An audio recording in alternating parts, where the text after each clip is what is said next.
A Comissão de Direitos Humanos aprovou um projeto que suspende os efeitos da resolução do Conselho Nacional dos Direitos da Criança e do Adolescente, o CONANDA, que estabelece diretrizes de atendimento para crianças e adolescentes vítimas de violência sexual. Para a comissão, a resolução do CONANDA trata de competência privativa do Congresso Nacional. A resolução do CONANDA estabelece, entre outras coisas, que a interrupção da gravidez pode ser feita sem a presença dos pais ou responsáveis. A resolução assegura, por exemplo, ampla confidencialidade do atendimento, inclusive em relação aos pais e responsáveis. Quer dizer, os pais não serão comunicados de um possível procedimento de interrupção da gravidez e dos cuidados após a criança ter sido abusada. Os pais, se não forem eles os culpados, eles precisam participar desse processo de proteção da criança. Nos termos do artigo 20, parágrafo 4º, admite realização de procedimentos sem a presença dos responsáveis legais. Quem vai responder por essa criança? A relatora do projeto enfatizou que os representantes do governo no CONANDA votaram contra a resolução, aprovada no final de 2024. Os membros do governo pediram vistas ao processo e, sem mais recursos, votaram contra a resolução. Os membros do governo perderam por 2 votos, 15 a 13.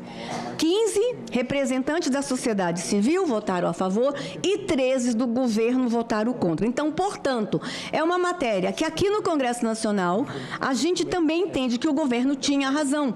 A resolução ultrapassou os limites do Conselho. O senador Paulo Paim, falando em nome do governo, pediu vistas do projeto.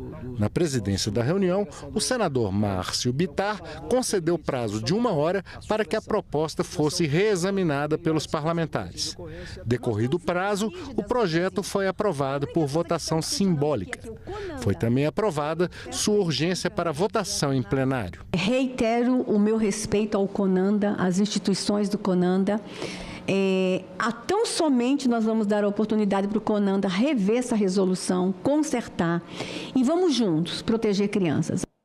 E o projeto de resolução já foi aprovado pela Câmara dos Deputados. Uma nova legislação para as terras raras diante do panorama atual de conflito entre as nações. A demanda por minerais críticos se torna uma questão de segurança, soberania e sobrevivência econômica. A Comissão de Relações Exteriores analisa um novo marco legal para o tema. Ímãs, turbinas eólicas, baterias de carros elétricos, HDs de computadores, telas de LED, smartphones e outros equipamentos precisam de minerais críticos, também chamados de terras raras. Isso sem falar em mísseis, foguetes espaciais, aviões e armas de guerra de última geração. A inteligência artificial, os Big Data Centers das nações mais poderosas do mundo dependem cada vez mais desses minerais estratégicos. Eles estão no centro da disputa da geopolítica contemporânea. O Brasil é o dono da 2ª maior reserva do planeta, cerca de 30%, superado apenas pela China. Não por acaso, a exploração e a transferência de tecnologia entram na mesa de negociações com as grandes potências. Para debater e orientar o marco legal que irá regulamentar o setor, senadores e especialistas convidados participaram de audiência pública na Comissão de Relações Exteriores e Defesa Nacional. Recebemos da Câmara dos Deputados o projeto de lei número 2780 de 24, que busca instituir a Política Nacional de Minerais Críticos e Estratégicos e criar o Conselho Nacional para a Industrialização de Minerais Críticos e Estratégicos. Cabe ao Senado Federal exercer plenamente sua responsabilidade constitucional como casa revisora.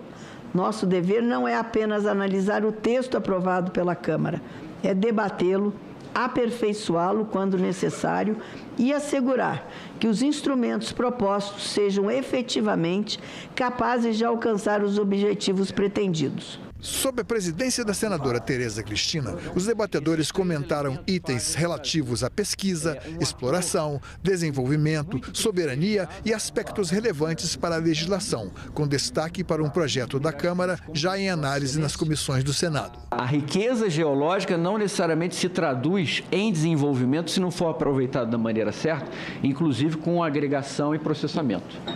E aí entramos senhora a vice-presidente, numa questão que é essencial, é o que os países estão fazendo em termos de legislação.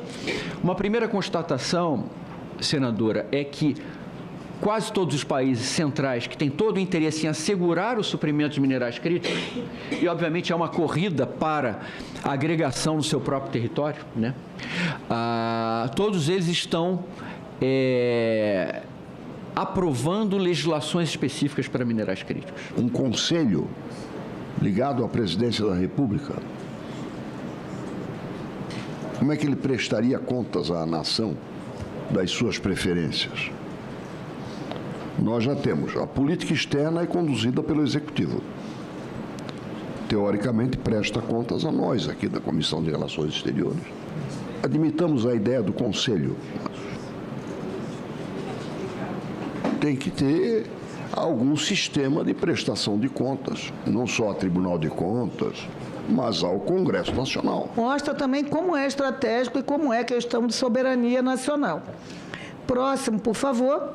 E também falando em soberania nacional, aquelas duas áreas que eu mostrei no mapa aqui do norte de Goiás, a primeira notícia de cima é de junho de 2026, de abril de 2026, lembrando que a nossa única empresa que está minerando terras raras foi adquirida por um consórcio, principalmente por empresas dos Estados Unidos. A legislação brasileira permite.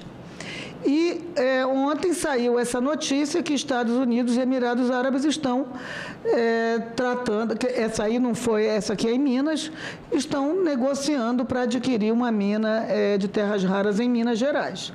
Então, a nossa legislação permite, mas como bem lembrou o embaixador aqui, é uma questão de soberania nacional e como lembrou também o senador Espiridião Amin e a senadora Tereza Cristina, nós temos que olhar o que os outros países estão fazendo. A nossa regulamentação, ela foi feita para outro tempo e nós estamos vivendo um tempo agora de extrema, aliás, alguém falou uma palavra, acho que foi o embaixador, de extrema cobiça pelo que o Brasil tem no seu subsolo. Então, nós temos que proteger isso a favor dos brasileiros, não com reserva de mercado, não impedindo investimentos estrangeiros, mas fazendo o equilíbrio aí entre aquilo que é importante para o país e o que nós precisamos deixar que o mercado também e a iniciativa privada atue. E agora são 13h39 e nós vamos falar sobre a sessão especial que teve hoje no Senado em homenagem aos 65 anos do Instituto Jô Clemente e aos 50 anos do teste do pezinho. O teste do pezinho foi instituído em 1976 e se consolidou como uma das formas mais importantes de triagem neonatal do mundo.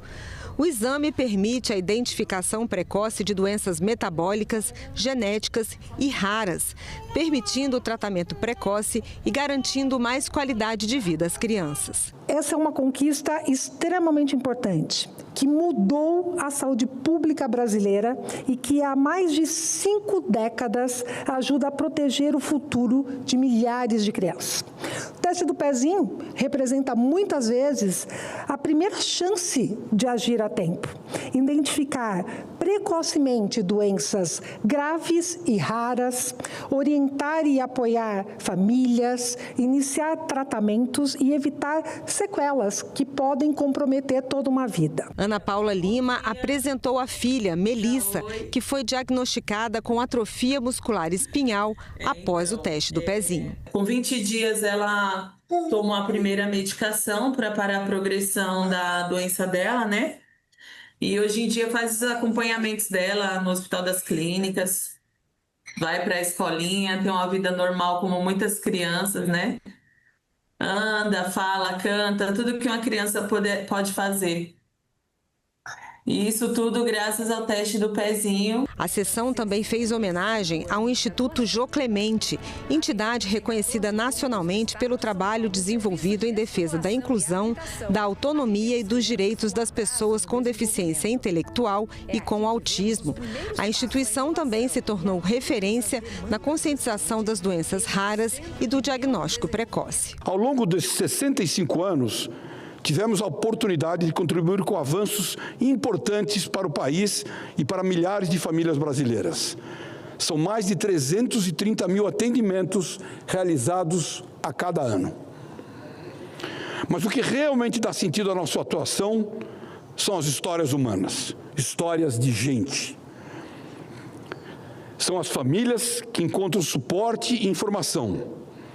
As crianças que têm acesso ao diagnóstico e acompanhamento adequado.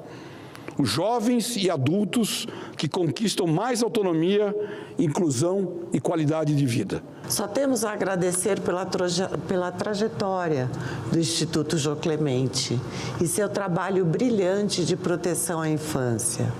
Seu compromisso de 6 décadas e meia com a inovação, com a pesquisa e a defesa da inclusão plena tem impactado diretamente milhares de famílias em todo o país. Esse reconhecimento como referência nacional, né, do Instituto Jô Clemente na triagem neonatal, é importante que seja feita e divulgada no país. É importante que as pessoas saibam da existência. É importante que as pessoas conheçam o trabalho e conheçam a importância desse trabalho dentro da nossa sociedade. A solenidade reuniu parlamentares, especialistas, representantes da sociedade civil, do governo, profissionais da saúde, familiares e pessoas que acompanharam de perto a evolução dessas políticas públicas e o impacto direto que elas tiveram na vida de milhares de brasileiros. O Ministério da Saúde, nesse ínterim, buscando a parceria do Instituto Jô Clemente, que tem nos apoiado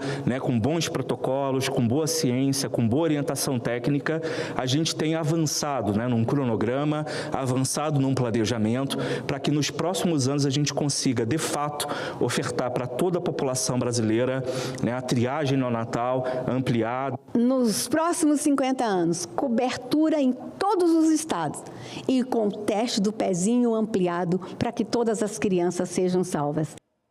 Necessário, né? E os senadores podem votar hoje em plenário mudanças na Política Nacional de Atenção à Oncologia Pediátrica. O projeto prevê campanhas de conscientização sobre o diagnóstico precoce do câncer infantil.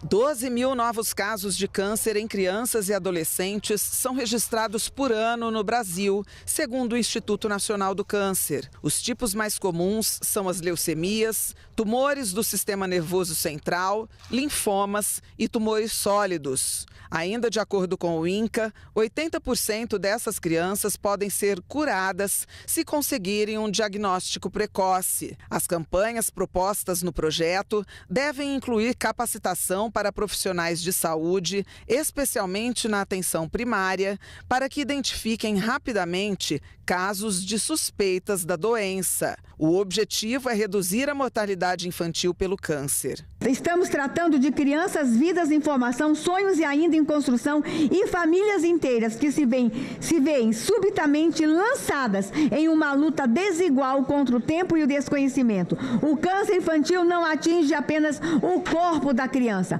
mas desestrutura emocionalmente lares, fragiliza vínculos e impõe sofrimento silencioso à paz, que muitas vezes sequer reconhece os primeiros sinais da doença. Na quarta-feira, será votado no plenário o projeto que cria a política de governança da administração pública federal. Pelo texto, a alta administração, como por exemplo ministros de Estado e diretores de autarquias, vai ser responsável por implementar e manter as práticas de governança. Eles serão responsáveis pelo acompanhamento dos resultados, pela melhoria do funcionamento das organizações e pelas decisões fundamentais, além de outras questões administrativas. Visa aprimorar a governança pública no nosso país. Nós estamos precisando, até ver esse caso gigantesco aí de lavagem de dinheiro e que envolve coisas terríveis, no caso do Banco Master e todos os escândalos de corrupção que tivemos no passado. Fala galera da Folha TV, não se esquece de se inscrever aqui no nosso canal para assistir programas como Folha Notícias Manhã, Folha Notícias Noite, o nosso Folha Entrevista e o nosso Barzinho das Meninas. Muitas coisas bacanas a gente acompanha por aqui e a gente precisa muito, muito do apoio de vocês para nosso trabalho jornalístico, investigativo, de curadoria de conteúdo, com vocês ajudando no nosso Pix, folhademocrata@gmail.com ou mandando superchats, valeu demais, e os recursos financeiros, tornando-se membro do nosso canal, no nosso curso de jornalismo básico para você ficar muito bem informado a respeito de tudo. Queridos e queridas, muito obrigado pela presença de todos vocês. Vida longa e próspera. Cuidem-se, cuidem dos seus e não esquece de se inscrever aqui na Folha TV. Até mais!